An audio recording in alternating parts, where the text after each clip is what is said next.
কি হয়েছিল, কি শুনলেন? ওই তো আমরা যা বললো ওরা, আমরা ওটাই এসে দেখেছি। আমার বাড়িটা তো একটু দূরে, আমি ততটা জানি না। দেখলাম যে মারার পরে আছে, আমি তো ঘরের ভিতরে যাইনি। যখন ওই বউটা গেল তারপর সবাই দেখলাম বা বের করেছে, তখন আমি দেখেছি। আমরা তো জানি না, কিন্তু লোকটা এমনিও খুবই ভালো। তো আমরা তো চাইছি যেন ওদের দুজনের একদম ভালোই সাজা হয়। ওই যে বিক্রমের আর বিক্রমের মায়ের দয়ার। আমাদের সম্পর্কে কেউ হয় না, আমাদের কেউ হয় না, পাড়ার সৎ বাবা হয় ওটা? হ্যাঁ, সৎ বাবা হয়। কি দিয়ে মেরেছে? কি দিয়ে মেরেছে এটাও তো বলতে পারছি না। শুনলাম তো কোদাল আর ইলিয়েতে দেখলাম দাও। কি চাইছেন আপনারা? আমরা তো চাইছি যেন ওদের ফাঁসি হয়ে যাক। আমরা খুব ভালো মানুষ ছিল ওরা। ওই লোকটাকে না, এই যদুটা কিসের কাজ করতো এতটা তো জানি না যে কিসের কাজ করতো, কিন্তু লোকটা এমনিও খুবই ভালো মানুষ। আমাদের সাথে দেখা সাক্ষাৎ হতে গেলে সবসময় দিদি ছাড়া, সম্পর্ক ছাড়া কথাই বলতো না। হাত মুখ বেঁধে নৃশংসভাবে নিজের স্বামীকে খুন করে ইংলিশ বাজার থানায় আত্মসমর্পণ করল স্ত্রী এবং সৎ ছেলে। ঘটনা ঘিরে ব্যাপক চাঞ্চল্য মালদার ইংলিশ বাজার পৌরসভার 23 নম্বর ওয়ার্ডের নরসিংহকুপ্পা এলাকায়। জানা গেছে মৃত ব্যক্তির নাম যদুভূষণ দাস। পুলিশ এই ঘটনায় তার স্ত্রী দয়া দাস এবং তার সৎ ছেলে বিক্রম মণ্ডলকে গ্রেপ্তার করেছে। জানা যায় গতকাল রাতে সৎ ছেলে এবং মা মিলে বাবাকে নৃশংসভাবে খুন করে। প্রথমে হাত পা বেঁধে ব্যাপক মারধর করা হয়, এরপর ধারালো কোদাল এবং হাসুয়া দিয়ে একাধিকবার কোপানো হয়। পুলিশ ঘটনাস্থলে এসে রক্তাক্ত দেহ উদ্ধার করে মালদা মেডিকেল কলেজ হাসপাতালে ময়নাতদন্তের জন্য পাঠায়। তবে কি কারণে এই খুন তা এখনো জানা যায়নি।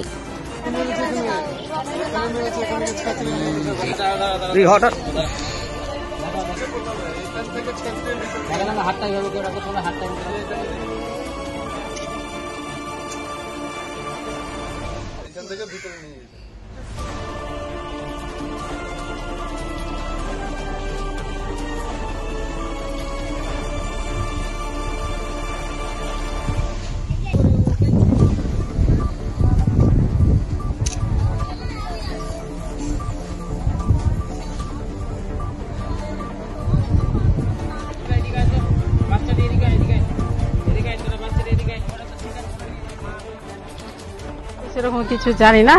পুলিশ আসলো থানা থেকে, এসে মানে ছেলে আর বউটা চলে গেছিল থানা। ওখান থেকে পুলিশ আসলো যখন, তখন পাড়া পড়শিকে উঠালো, তারপরে আমরা জানতে পারলাম। কিন্তু আমরা আগে কিছু জানতে পারিনি। কি জানলেন? কি জানলাম যে ওই পুলিশ এসে দেখলো, ঘরে ঢুকলো। ও বউটাই বলেছে নাকি যে মার্ডারটা ঘরের ভিতরে আছে। গেট খুলে পুলিশ গিয়ে ঢুকলো, তারপরে পাড়া পড়শির লোক দেখতে পেলো যে কোপানো আছে। কাকে মেরেছিল? ওর স্বামীকে। কখন এসেছিল পুলিশ? পুলিশ এসেছিল প্রায় 2:30 3টার দিকে রাত্রে। এখানে কে কে থাকতো?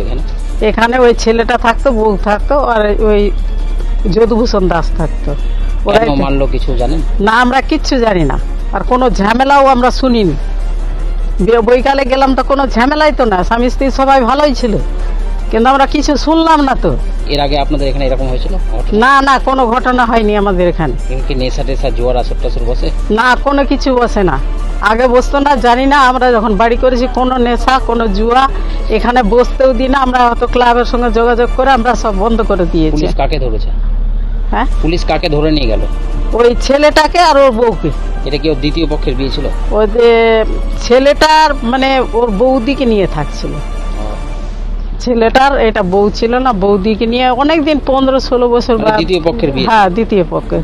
ঠিক আছে, আপনার নাম? প্রতিমা মণ্ডল। এটা কোন এলাকা? এটা নরসিংহকুপ্পাই বলে আমাদের পাড়ার। এখন বেলা ডেকে উঠালো যে এরকম তোমার বাড়ির পাশে মারা হয়ে গেছে। আমি এসে বেরোলাম তো দেখছি ওর বউ আর ওর ছেলে দুজনে মিলে কপিয়ে, এই যে দেখছেন রক্ত পড়ে আছে, কপিয়ে দুজনে মিলে কোদাল দিয়ে কপিয়ে ওদেরকে মেরেছে।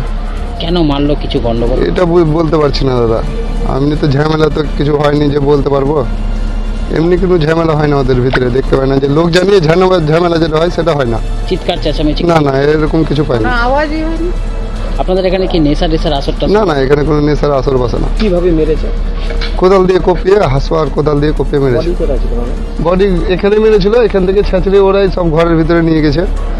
আমি সকালবেলা পুলিশ টুলিশ এসেছিল রাত্রে, ওই সকালবেলা যেয়ে দেখলাম রাত্রে যে ওখানে পড়ে আছে। মানে ওনার ওয়াইফ থানায় গিয়েছিলেন? হ্যাঁ, ওর ওয়াইফই যে থানা থেকে পুলিশ ডেকে নিয়ে এসছে। হ্যাঁ, ওরাই মেরেছে। কে কে মেরেছে? ওর ছেলে আর ওর বউ। বাবাকে মেরেছে? হ্যাঁ, বাবাকে মেরেছে। কি চাইছেন আপনারা? কি চাইছেন?